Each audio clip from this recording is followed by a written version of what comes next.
Hey guys, welcome back to another installment of Solid State Gamer Quick Looks. I'm your host, Jon Rivera, host of the ROMcast and lead reviewer for the site. Welcome. Today we're going PlayStation in the Quick Look series because I'm actually approaching this game for review for the site. And it's going to be a retro review because it's an original PS1 game. And this is a game developed by Delphine Software International, the French company, and published through Electronic Arts. And this game was released on June 28th of 1996. This is actually a port of a 1995 DOS game. Now, without further ado, this is Fade to Black, the official sequel to Flashback: The Quest for Identity, a game that also appeared on DOS, but was also published out on the 16-bit consoles at the time, such as the Super Nintendo, as well as the Sega Mega Drive, or known to us North Americans better as the Sega Genesis. Now, Delphine Software International had basically made their bones cutting their teeth on cinematic platformers, and these are games that are slower and more deliberately paced than side-scrolling platformers. Cinematic platformers feature hallmarks such as rotoscoped sprite-based graphics, basically sprite animations that are drawn from frames of live motion, characters moving in action, to capture the fluidity of their movements to translate to the sprite animations that you see in the game. Examples of rotoscoped animation in cinematic platformers, good example would be definitely the Prince of Persia games. Those are the first games that actually employed that style of graphical animation. Another game would be Flashback: The Quest for Identity, a Delphine Software International joint, and another game developed by the same company called Another World, better known to us North Americans as Out of This World. And again, it's another game that came out on DOS, as well as the 16-bit consoles such as the Sega Genesis, as well as the Super Nintendo. One last example of a cinematic platformer that used rotoscope graphics was Blackthorn. Now, another trait that these games share is the emphasis on puzzle solving, and the last hallmark would be a focus on intimate, tactile combat, whether it be ranged or melee oriented. For example, Prince of Persia had a very in-depth melee swordplay system. Now for Flashback, it had an in-depth gunplay system, and the same thing applies for Blackthorn. Now the last real hallmark of cinematic platformers, and this one kind of goes without saying, the fact that it's flip screen means that a lot of the jumping and more acrobatic performance that's required, it requires the player to kind of plan out and properly execute these platforming exercises and maneuvers to pretty much get on by unscathed within the action of the game. Now, like I said before, this is actually a direct sequel from Flashback: The Quest for Identity. So, Conrad in this game is recaptured by the alien race known as the Morphs, an alien adversary that he had been fighting in the original game. And at the end of the first game, spoiler alert, he ends up destroying their entire planet, their home planet, once and for all. And at the end of the game, he thought that he had defeated the race for good. But apparently in this game, they're very much still, in the fight against humanity. So that's where this game kind of opens up. And instead of this game being a 2D cinematic platformer, this game goes for a behind-the-back, third-person, fully 3D polygonal action-adventure game that, like the cinematic platformer counterpart, Flashback, is very slow and methodically paced, focused heavily on puzzle solving, traversing the environment with finesse, and a focus on tactile, intimate gun combat.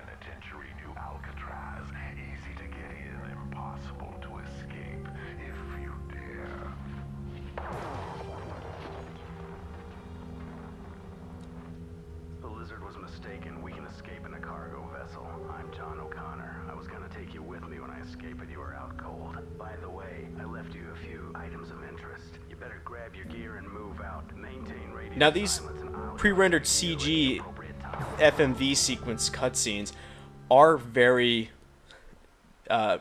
rickety and pretty rough compared to today's standards. But you have to think about it. It was 1995 when this game first came out. This port coming out in mid 1996, early generation PlayStation game. This was actually considered to be cutting edge at the time. It's kind of crazy to think that. So let's go into options so we can see. So here we can decide what difficulty we're going to play on. I'm going to choose medium. It's the default sound.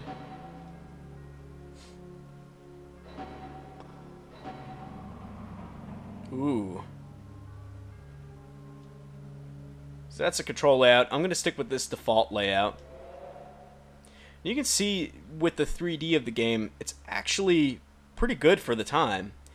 Something interesting to note about the original DOS version of Fade to Black is that all the 3D engine and the polygonal entities that govern the world and the character models themselves were all fully 3D, but they were all Gorod shaded. And if you guys have read Matt Off-White's hardware analysis of the N64, you'll feel that term being very familiar to you. And that's the notion that flat shaded polygons with just one hue of color made up a polygonal entity. We'll turn captions on so that way we can hear what's going on.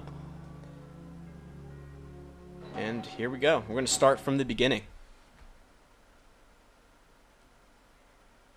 So I had mentioned that the PC version of Fade to Black is all Gorod shaded graphics. This game opts for texture mapped 3D graphics, which is very characteristic of PlayStation games in general. Like other PS1 games, this title does suffer from texture jiggle.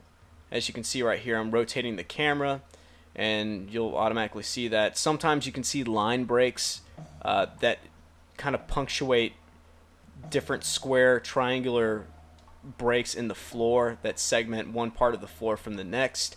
Same thing applies to walls and their geometric rendering.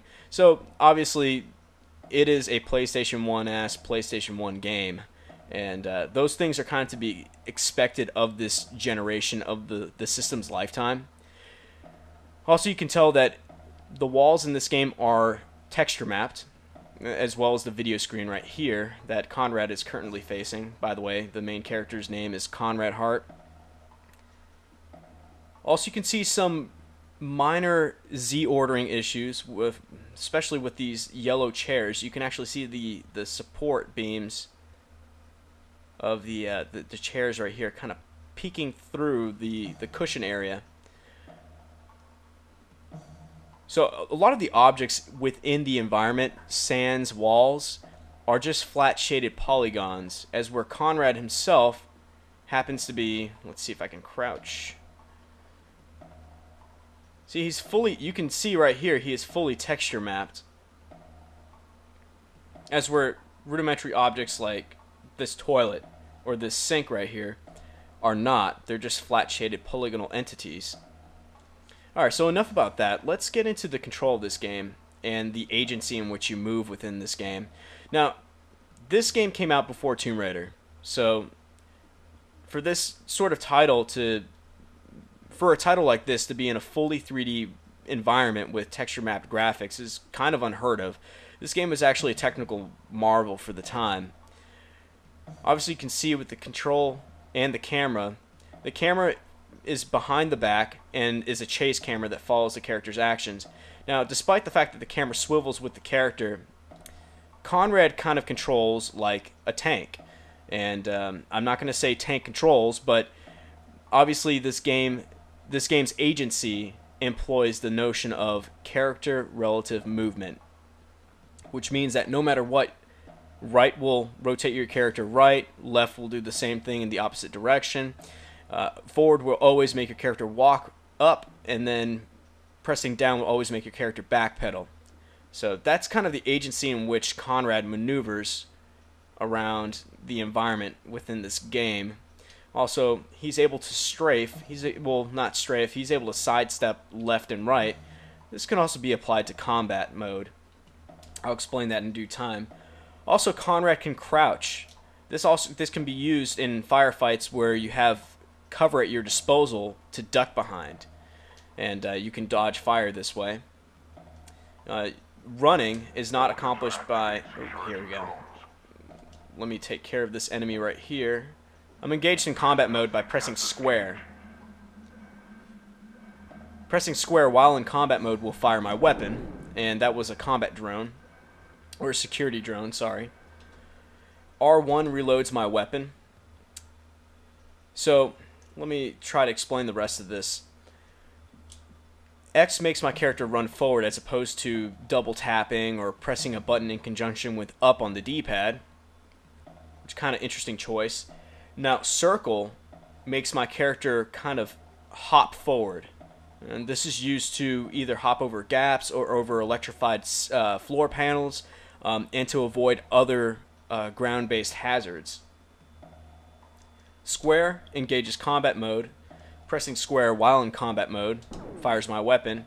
And in this combat mode, I can strafe left and right or sidestep. I can also still crouch while in combat mode. And I can also reload while in combat mode, which is extremely useful. Now let's get into the subscreen so I can explain the HUD elements. The lower right hand corner of the screen, you can see a green diagram. The green square indicates where Conrad currently is, and the line work indicates the wall boundaries of a certain room that I'm in. The first part of the HUD, starting at the left, you see that red to yellow gradient. That is my health, or shield rather. When Conrad's shield completely dissipates to nothing and the gauge disappears, he dies, which leads to a completely useless FMV graphic that essentially shows how I die.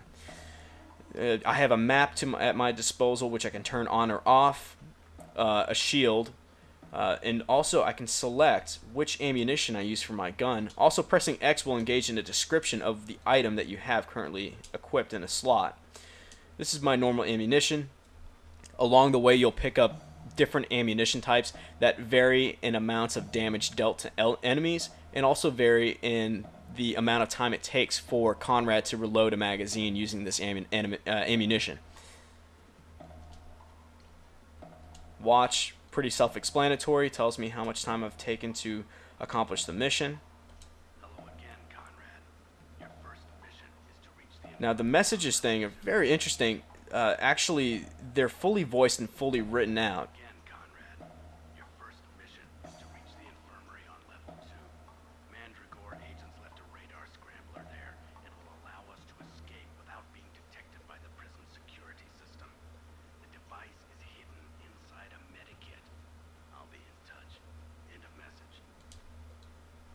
Alright, so enough about that. Let's get into the meat and potatoes of Fade to Black. Here, let me access this. By the way, accessing and activating objects is accomplished by pressing triangle.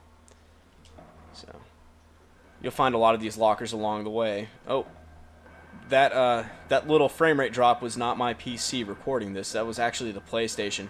If you spend a lot of time in the menu, kind of customizing stuff and listening to audio logs, the PlayStation will kind of rest on its laurels for a little bit and kind of drop the routines that it takes to kind of process the 3D. Again, all of this is fully 3D. The PS1 will have to kind of get back its bearings for a second before it can kind of go whole hog on the 3D processing. It's kind of awkward, but this was the early days. Now, that floor panel activated the door for a limited amount of time. Now, this is a good way to see how the camera functions in this game. The camera does some very interesting things. As you can see right now, if I reload, the camera kind of goes into a cinematic perspective. Sometimes it's cool, sometimes it does get in the way of the action. Now, I have a robot that's right around the corner that I need to dispatch, and I'm going to have to step on this tile.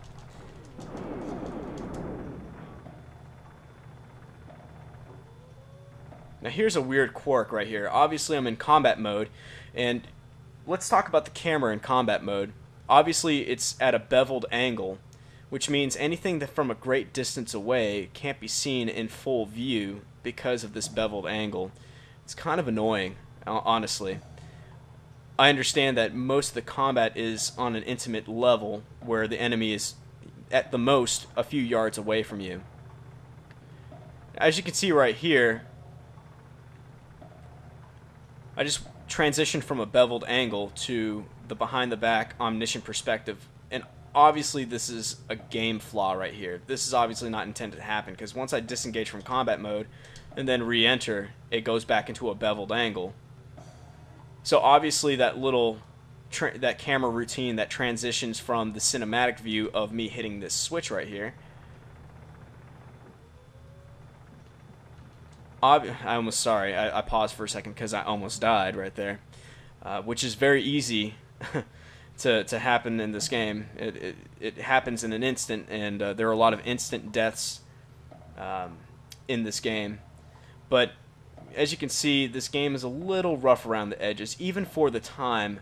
And I'm not talking about the rickety graphics, and I'm not just talking about the camera control, but some of the quirks in transitioning from the camera. It's all about the consistency in not only the agency in which Conrad moves about, but the agency in which the camera helps the player to see what Conrad is also seeing. And there is a lack of consistency with this, and that's really where this game kind of just drops the ball. And so I ran to the side because there's a sentry gun that I have to take out. So there we go.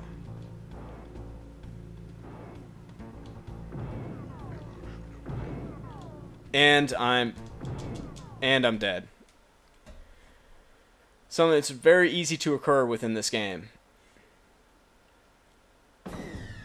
Now, the reason why I died essentially was that I was trying to jump the gun and hit the teleporter before the morph and the sentry gun was able to kill me. Unfortunately, I got caught on not just the gun, but I got caught on the morph alien at the same time. And that's another area where this game kind of has an issue. It's very easy for Conrad to get caught on parts of the environment. Almost too easy. Now obviously this was kind of the early growing pains of 3D back in the day. But that doesn't make the game any more or less infuriating. That is what it is. Now I can... Okay, here we go. I'm going to access this puzzle. I'm going to do my best to make it to a point where you can actually see, I guess, the full breadth of what this game has to offer. And I know I'm talking about some of the quirks and a little bit of the flaws in this game, but, you know, you have to take the good with the bad, especially when you're just trying to figure out how a game works.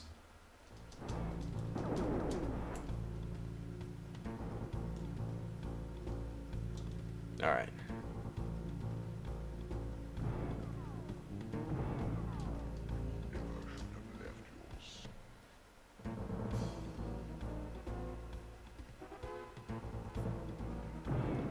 I hold that.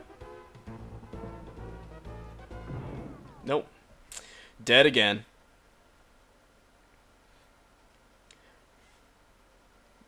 This game is very, very difficult.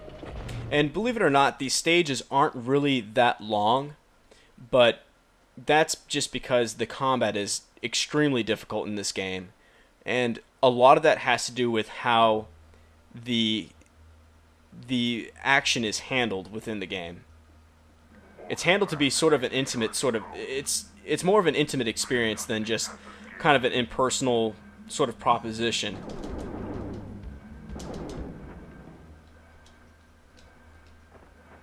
There we go. Nice epic reload animation right there. I mean, as you can tell, the animation is actually pretty good in this game.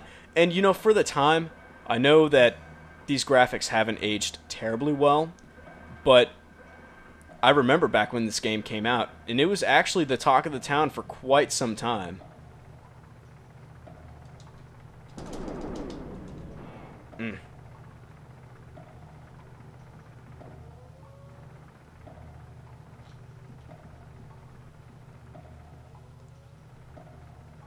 Now, I haven't made it to a new area yet, but this game does feature a dynamic soundtrack, which means that the music changes depending on the area of the game that you're currently in. I'm going to try to just jump, trying to beat... Yep, here we go. I didn't think I was going to make that, but, you know, time is of the essence. I'm trying to give you guys a nice, solid look at this game and what it has to offer. Now, I'm accessing a shield recharge booth right here. So now my shield is at 100%. By the way, this thing is your lifeline. You'll be referring back to this thing time and time again. And now we're starting to see some line breaks in the geometric rendering of the floor. Now, line breaking is kind of a common flaw that is very characteristic of early generation PlayStation games around this time. Alright, so I'm going to sequence break this game because I know how it works. So, obviously that guy is right here, but because I hit a scripting event, this guy is also right here. Maybe next time. Stop, human. Ugh. That's not good.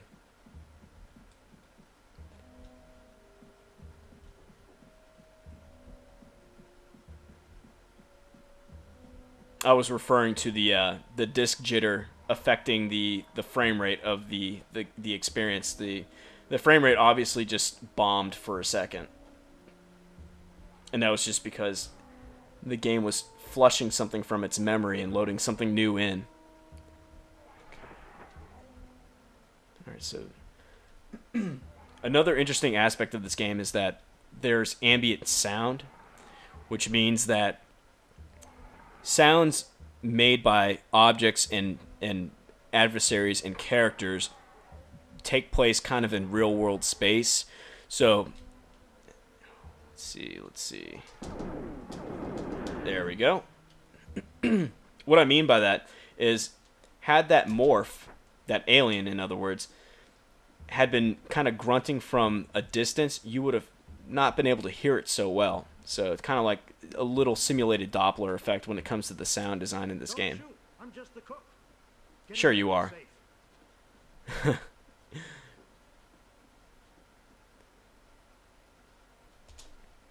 I'm sorry. I can't trust you. You're too dangerous to leave alive. It's okay. It's a trap. Okay. There's something that I really like about the combat, and yet there's something I don't like about the combat. I like the fact that it is kind of a very intimate proposition.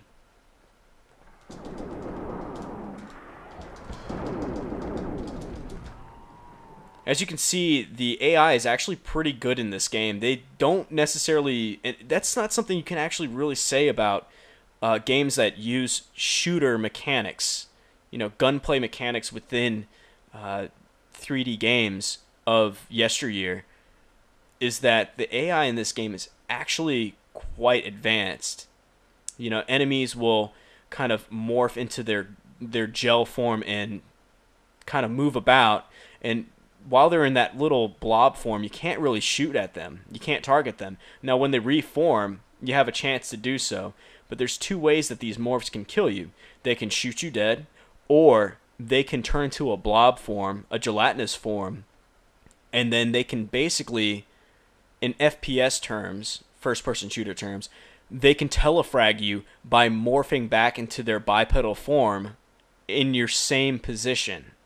And basically, in their gelatinous form, they're essentially like an amoeba. That they can eat away, they can basically consume you in that form. So kind of a gruesome way to expire. Access granted to cafeteria. Now I just activated a switch that opens a doorway to a secret passageway. And as you can see, this game does employ some variation of lighting. And again, let's see this 3D engine at work. As you can tell, the sound design here. Let me back away from the door so I can open it back up. Sound effects are very well realized within this title. And to be honest, Z ordering issues and line breaking issues and texture jiggling issues aside, you know, for mid 1996, this was actually a technological, you know, it was a technological milestone for the time. And like I said, the game hasn't aged terribly well, but you can see the ambition in this game. And there's also very much a character about this game that really is unique and hasn't been duplicated in any way, shape, or form in even today's age with, you know, how advanced graphics technology has come. Games have really never reached this level of feel, and it's something that's really hard for me to articulate how this game feels. It feels right, but it feels right for a certain reason, and it's hard to explain. Just the fact that it is deliberately paced, and you know that the game is kind of framed around this deliberate pacing and doesn't deviate from it. It's not like at any point within this game you have to fight an adversary that moves faster than your character can rotate. I mean, everything kind of takes place within the limitations within the engine of this game, and also the limitations within the agency in which your character can combat enemies while maneuvering throughout the 3D environment.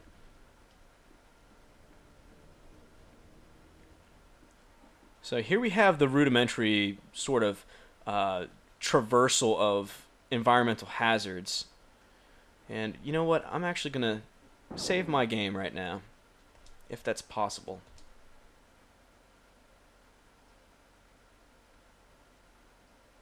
Now, this is an early generation PS1 game, as I mentioned before, and saving and loading does take a minute. I mean, not literally, but it takes longer than you would expect or that you would want it to take.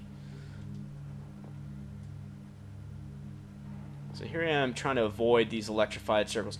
Now, this is where this beveled behind the back third-person camera can... It's where this camera system shows its age. Had this camera not have been considered a solid object within the engine of the game, and could have kind of clipped through the solid walls of the environment, that would have made traversing the environment a lot easier. And when I say that, I'm talking about games like Mega Man Legends, a fully 3D game that's also an adventure-based game that focuses on shooting in tight, close-quartered combat situations, but the camera is an entity that is not solid and can clip through solid parts of the environment like walls. So no matter what, the camera will always be the same distance away from the character's back, so that way you can see what's going on. This game doesn't have that. This game's camera is a solid object for some reason, and it stops at a wall. I know this is a very abstract concept, and I know that if that's too theoretical, just think about a game camera that, you know, operates as just a view window to what your character is seeing, or a viewpoint to, you know where your character is in relation to other aspects of the environment and in relation to other character entities. You don't want a character that is a solid object. You want a camera that is sort of just an imaginary object, a theoretical object that kind of exists for one reason in this space. Not to interact with the environment, but to give you a view into the environment. This is not the only game that has these sort of growing pain issues with cameras. There's certainly other games that have handled it to a lesser degree. Even games that have come out after Flashback. Oh, I mean, I'm sorry, Fade to Black. such as Super Mario Sunshine. I know the camera is absolutely atrocious in that game. So, which that's no excuse for a game as late as that. I mean, that game came out post 2001. So a game that has camera issues like in that day and age, absolutely unacceptable. Now, okay, now here's the thing. It's very easy to get caught on. I'm actually pressing up on the D-pad to walk forward, and Conrad is unable to do so. I'm even pressing forward right here. Let's see how far I can. Okay. It's very easy in this game to get caught onto parts of the geometry that make up this game's environment. It's kind of abhorred how often it happens. Let's see.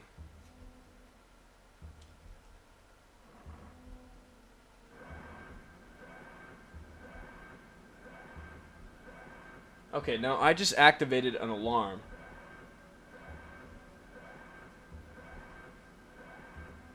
But this also activates a sentry turret that was in the hallway that I was previously in. So, oh. Now, again, the cinematic camera thing, on one side of the coin, it looks awesome. I mean, it's a great little, stylistic touch to the game. But in terms of the gameplay, I have no idea how far into the field of vision of this sentry turret I'm going to get with just one step. Okay. I just happened to break the camera, so that's good. That's really kind of one of the biggest issues with this game. The parts that have, small aspects or quirks in the agency that governs your character's movement in combat, and small quirks with the camera, which, again, a design choice, yes, but necessary? No. And barely escaped. Now, the reason why I sequence broke this game and took out the morph that appears after I enter this doorway that Conrad is currently facing is that if you look at my shield, I'm almost dead.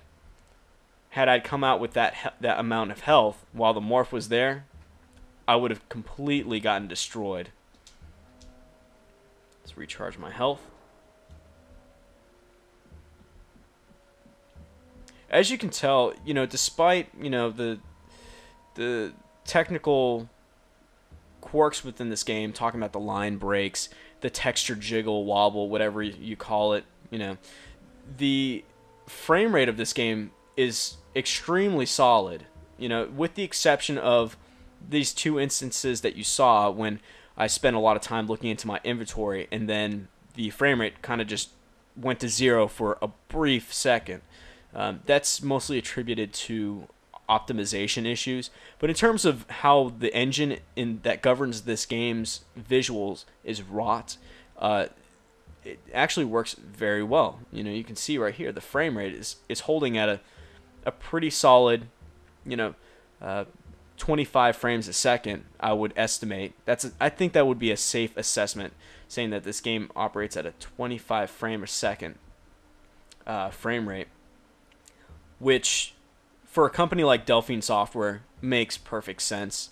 They've kind of prided themselves in history on making games that try to get close to a cinematic experience. And, back then, a 3D game that operated at this frame rate was definitely considered, or was in the mindset of folks at the time, as having cinematic qualities because the frame rate was at this certain speed.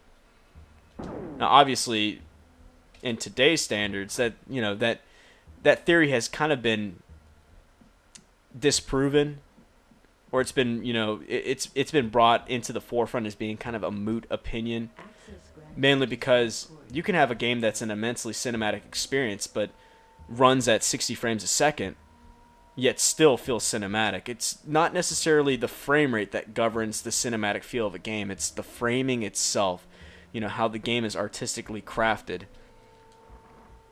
and how the mechanical execution and overall presentation culminate to offer an experience that is interactive yet cinematic at the same time. But again, You know, the standards of 1995 or 96 allowed for a game to have a constant frame rate of 25 frames a second and it to be an acceptable frame rate and also considered to be a cinematic frame rate. And since this game really suffers from few instances of slowdown, I would say that it's a pretty stable game. It's not very buggy either. I mean, I've yet to encounter any fatal flaws in terms of the technicals of this game.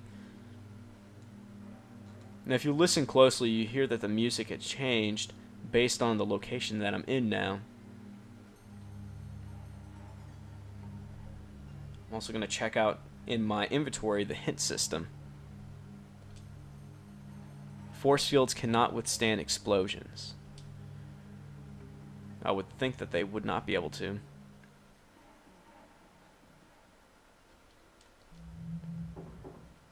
Actually, I think I need to go back.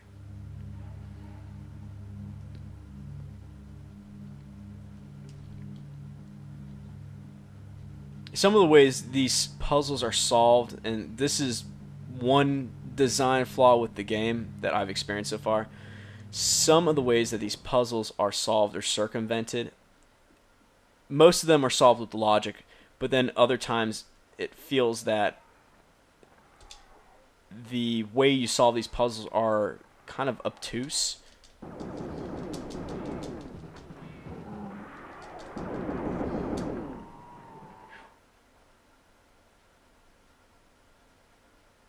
I think I got both of them.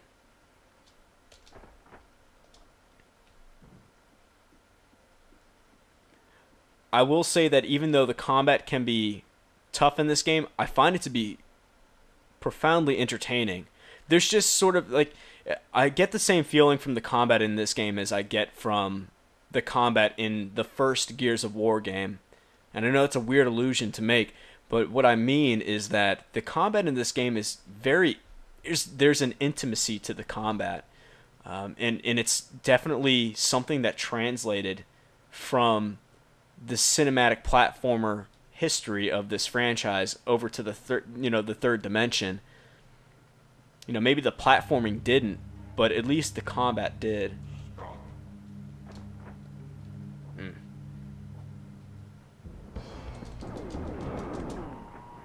I will say one cool thing about this game is that it can be played in two different languages. It can be played in English and it can be played in the native language of the developers who designed this game, the French.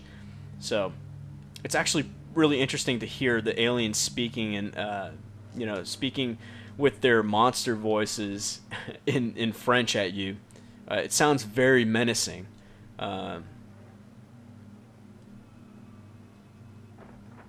This is another puzzle, from what I understand and remember. Oh, that's right. This puzzle, I have to shoot this tank while it's in front of the laser field. There we go.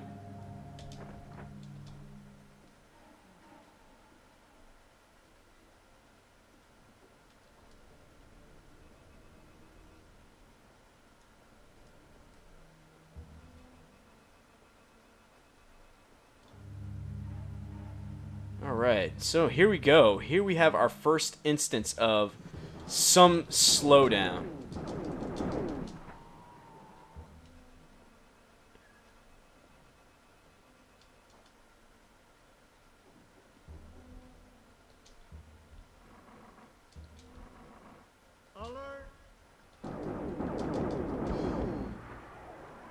Ah, you see that? The invalid on the slab alerted me to the alien's presence. It's alright, I destroyed him. So, okay, so here we have our first instance of slowdown. Now, thank goodness it didn't affect combat in the least, but it is kind of... Slowdown is always a deal breaker for me when it comes to games. And here we have some ambient shadowing underneath this slab. Very interesting, as you don't see it underneath this polygonal entity right here. You definitely do not see it underneath this cot. Nope. there's no ambient shadow. So I guess that's probably what is causing the frame rate to drop, this ambient shadowing right here. It's very interesting to see something like this within a game of this age.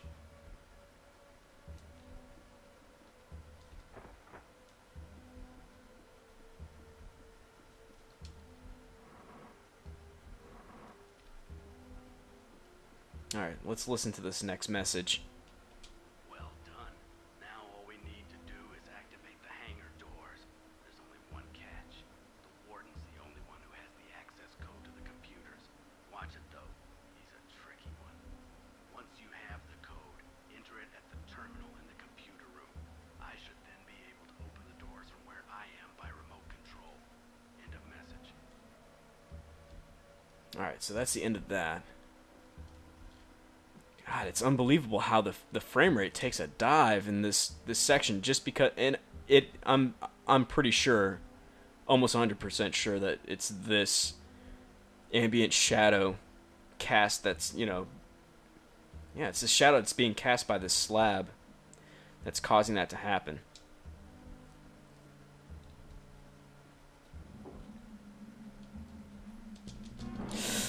I couldn't break out of the cycle.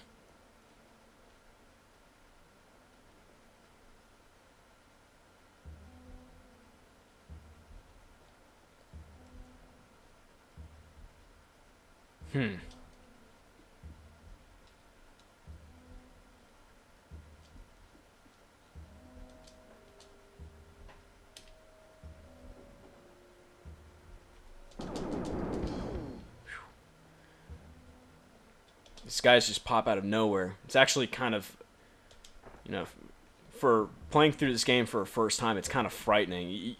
It's another reason why just this is a game that you can't rush through, because if you do, you'll essentially get your ass handed to you in an instant. Like I said, there are a lot of moments in this game that will spell instant death for you.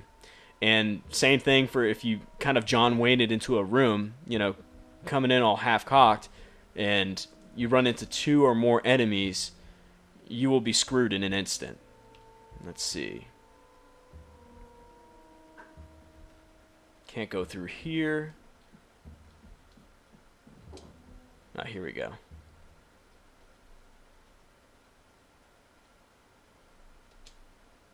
So we have like 4 save slots right here. I'm going to use the same one.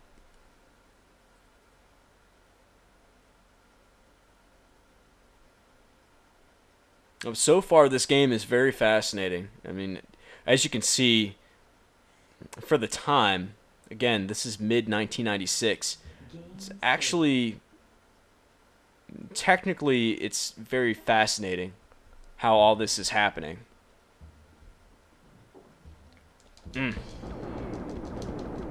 Joder. That ended very poorly.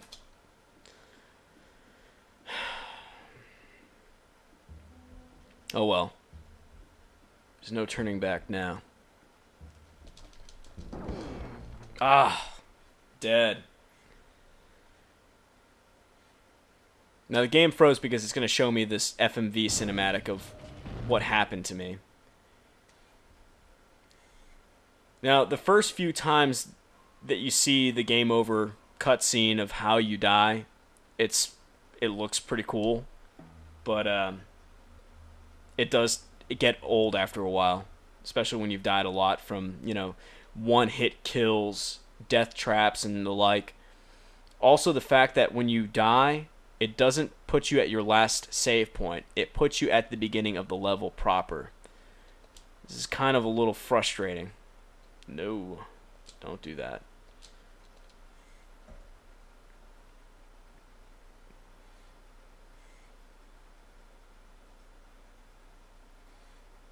Game loaded. Alright, let's try this one more time.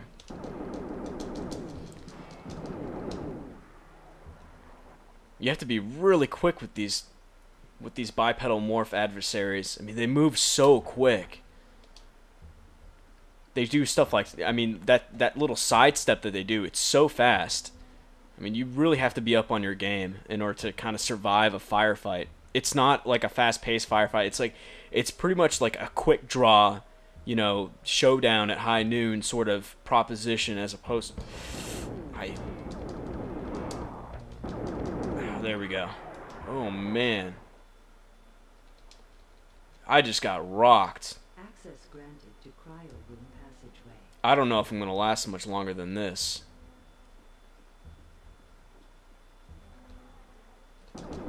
Oh, goodness gracious. Oh.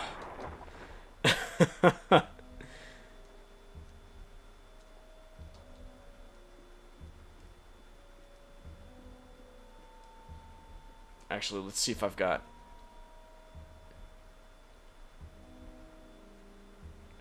do not remember how to use this.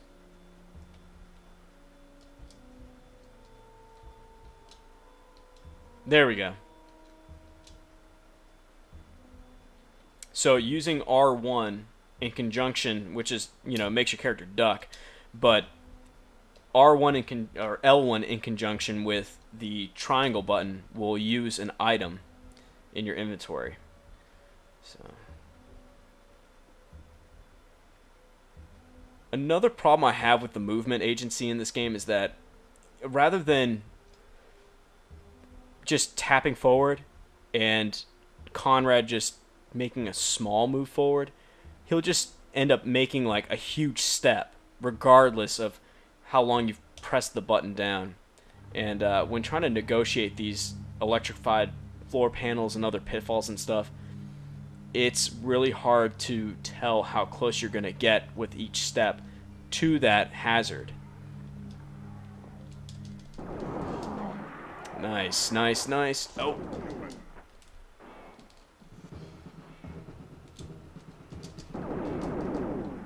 Oh, man. Oh.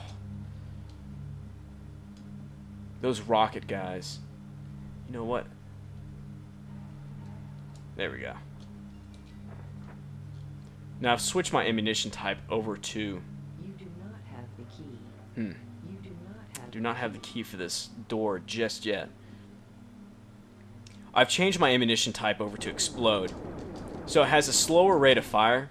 It reloads the same time as the in the same amount of time as the normal ammo. But it deals out more damage, marginally more damage than the normal ammunition.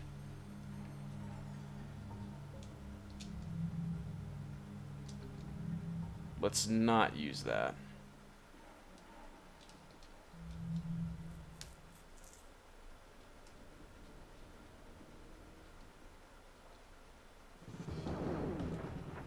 Oh, nope.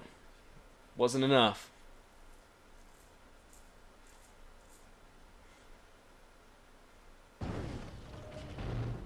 Alright, one more time. Next time, this time if I die...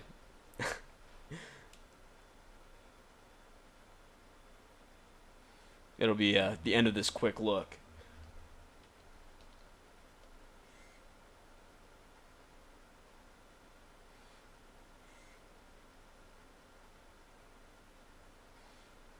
Game loaded. Alrighty, let's try this one more time. Actually, let's switch the ammunition type over to exploding. Yeah, as you can see right here, has the same amount of shots per clip. Damage is 2 as opposed for 1, or opposed to 1 for the normal ammunition type. And yeah, the reload is kind of marginally longer.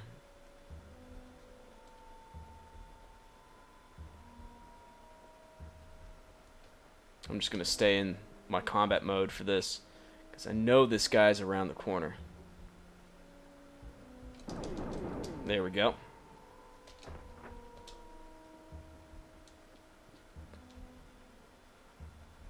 Access granted to cryo room passageway.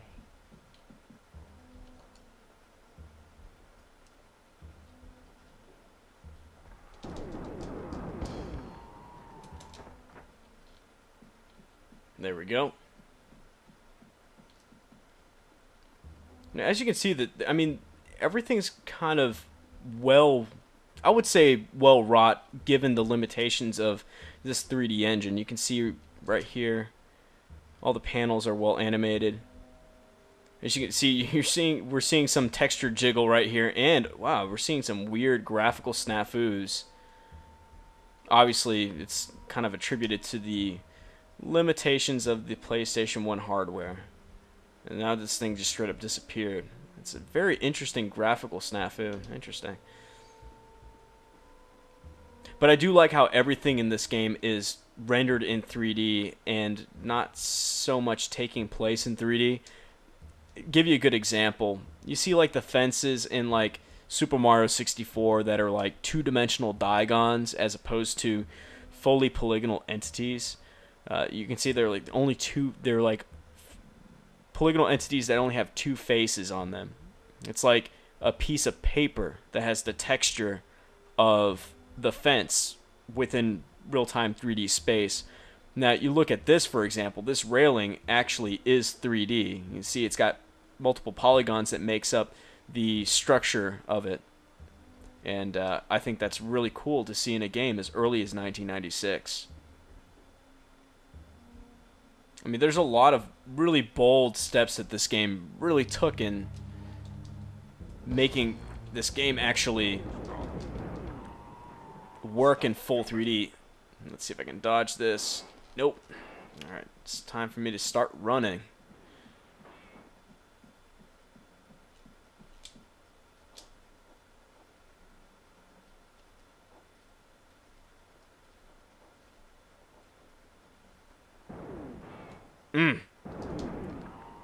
Bastard.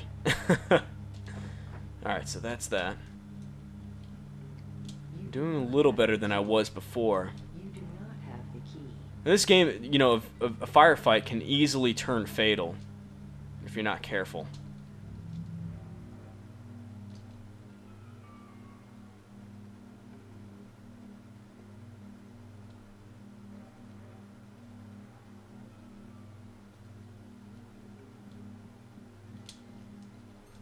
Electric floor. I see you.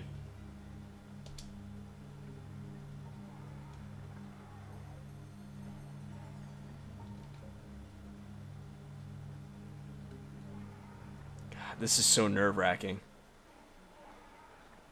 You hear the grunt. Oh, you can hear the grunting of him from the distance. Maybe next time. Is that something I really like about this game? How like something that has always been highly, I guess, romanticized as like the fast-paced, explosive gunfight is kind of condensed into this sort of like, I mean, it's either shot or be shot sort of formula that's, again, like operates on a very intimate sort of level.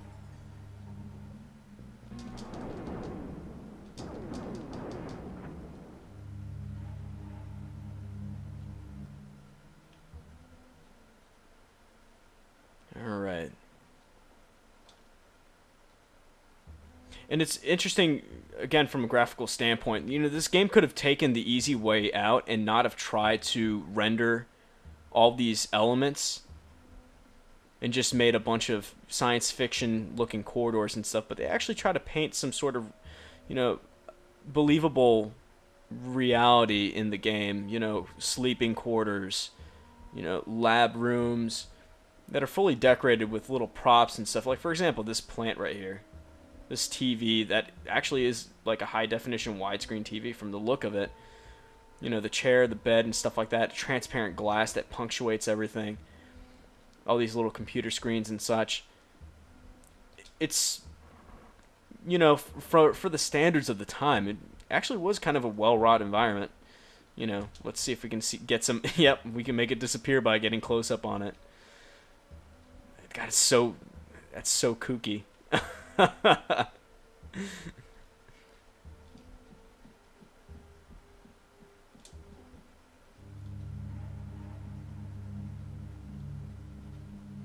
Alright, let's get out of here.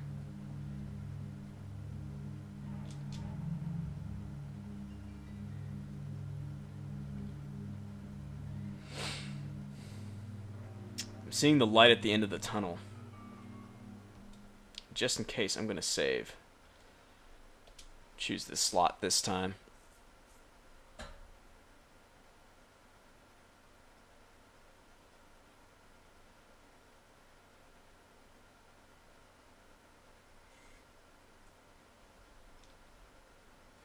There we go.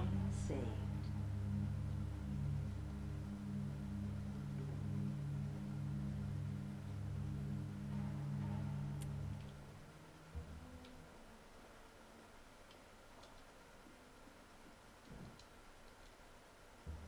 Guardroom elevator operational. So I hope I've given you guys a good look at a good in-depth look at just the mechanics, the aesthetics, you know, in terms of the visuals and you know, the audio design and stuff of this game, Fade to Black, and just giving you guys an inkling as to how this game looks, plays, and feels. And I'm about to die. Let's end it on a positive note with full health.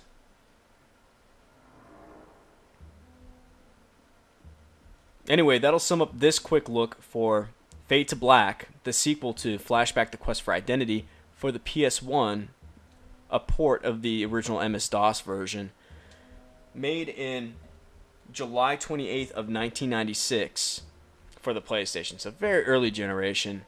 Hope you guys enjoyed this quick look into this seminal classic that definitely did kind of branch out, experiment, and kind of push the boundaries of technical design, audio design, as well as the gameplay design as well, with, you know, the way the camera works, the agency in which the character moves about the environment, and the, you know, being able to carry over some tenets of the original IP in which this game kind of expanded upon, with the intimacy of the combat, traversing the environment, and also solving puzzles to get further within the levels. So again, this is Fade to Black for the PS1, made in 1996 by Delphine Software International, published through Electronic Arts. And with that concludes this quick look for Solid State Gamer Quick Looks. I'm your host, Jon Rivera, lead reviewer for the site, as well as host for the ROMcast, saying thanks for watching. And if you guys have any suggestions for future quick looks, there's something you really want me to kind of delve into and give a synopsis into how the game, you know, how the game functions mechanically and how the game looks in terms of its presentation, definitely drop us a line here at the Solid State Gamer by emailing us at solidstateromcast@gmail.com. Again, that email address is solidstateromcast@gmail.com. And just drop us a line, give us some comments, some feedback, criticism, suggestions, whatever you guys want to chime in to say. We appreciate all feedback that listeners and viewers give us. And check out our web space, thesolidstategamer.wordpress.com, for more of these articles and these video features and audio features that do coverage on all things video games. So, again, thanks for watching, and see you guys next time.